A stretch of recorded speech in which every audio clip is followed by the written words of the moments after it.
My brothers and sisters, the Lord be with you. And with your spirit. Let us be attentive now to a reading from the Holy Gospel according to Mark. Glory to you, Lord. A leper came to Jesus and kneeling down begged him and said, "If you wish, you can make me clean."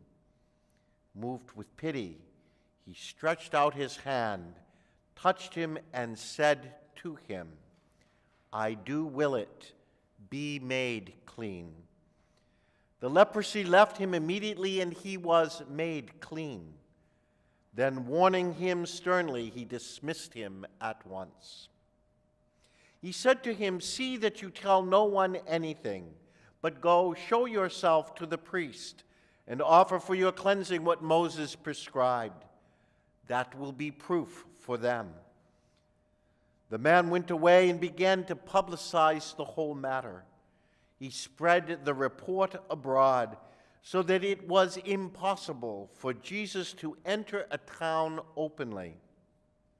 He remained outside in deserted places, and people kept coming to him from everywhere. The Gospel of the Lord. Praise to you, Lord Jesus Christ.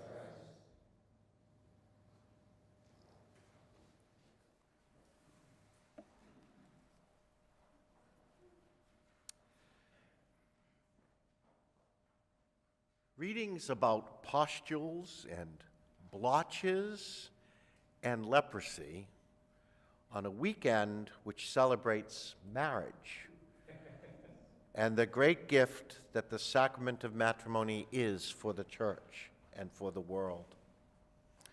On this World Marriage Day weekend, how do we connect the dots and allow us to draw from the Scriptures the message God wishes to give us concerning marriage?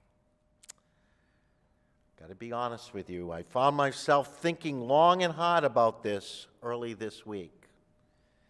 And suddenly, I saw in today's gospel an example of true connection, true courage, and true love. The leper in our gospel account knew that under the prescription of the law, because of his leprosy, he was to remove himself from all contact with others. He was considered unclean, and his contact with others would bring upon them ritual uncleanliness, not to speak of the horror of possibly transmitting this disease to them. But this leper took the risk in his faith, and I would say his love for Jesus, to approach Jesus directly, kneeling down before him, requesting, "If you will do so, you can cure me." And Jesus responds back in love, curing him. There is here a genuine coming together of two people in faith and in love. And in the process, the lover makes the beloved whole. Is this not what truly takes place in marriage, as a man and a woman give themselves to each other in unconditional love, a love that completes the other, that makes the other whole, that draws forth from the other an awareness of their true value and worth? Is this not an entrance into a divine and mystical union in which two individuals, in deed and in fact, become one flesh? Is this not the power of love that transforms? Notice that in the vows that a husband and wife exchange on the day of their wedding, they say to each other their promises to love in good times and in bad, in sickness and in health.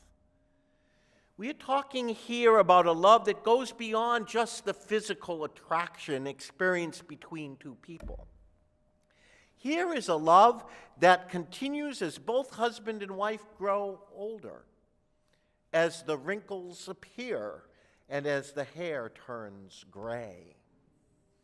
Here is a love that continues as the body puts on weight, and as the aches and pains of old age begin to be experienced.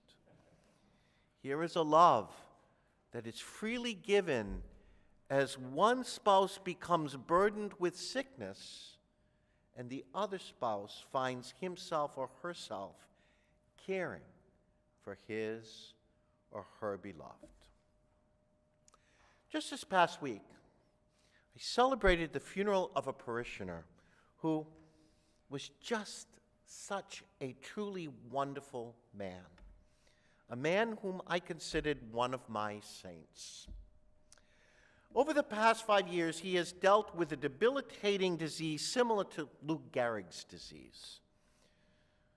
And yet, over these years, his wife has lovingly cared for him, transporting him in his motorized wheelchair, getting him up in the morning and putting him to bed at night,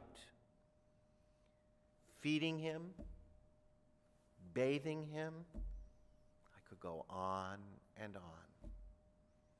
Each Sunday, she would bring him to Mass, and they would take their place in the front pew of the church.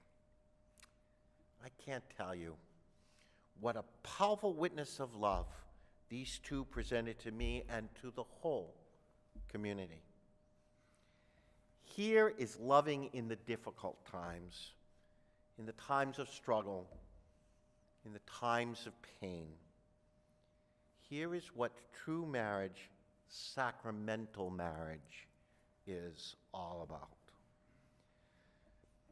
I suppose one could raise the question from my making this connection between the relationship shared between husband and wife and the relationship Jesus and the leper in our gospel story share with each other. Who, in fact, in the relationship is Christ, and who in the relationship is the leper? But what I want to say to that question is that at times one spouse can be the Christ, the other the leper, as the spouse may be dealing with issues that are bringing him or her down, and the other spouse, through his or her love and unconditional acceptance, lifts the other up. And then it can totally turn around, and the other finds himself or herself the Christ, and the other the leper. It's what happens periodically in living any relationship, and it is what makes the marriage relationship such a thing of wondrous beauty. In words that I use whenever I celebrate a blessing of vows for a husband or wife on an important anniversary, and indeed, when we do the blessing at the end of a worldwide marriage encounter weekend, I say this: we believe faithful marriage is a sign, a recreation in time and space of God's love for his people, the church. We believe that the serving love, which is the core of the gospel message, is truly learned and best experienced within the vocation of marriage. We believe that husbands and wives who lay down their lives daily, risking generous and total love, shall one day possess life forever. It is for this reason that the church needs committed, sacramental, matrimonied couples. Why the church needs husbands and wives who give each other to each other every day. Why the church needs to receive this iconic sign of Christ's love in those living the marriage relationship.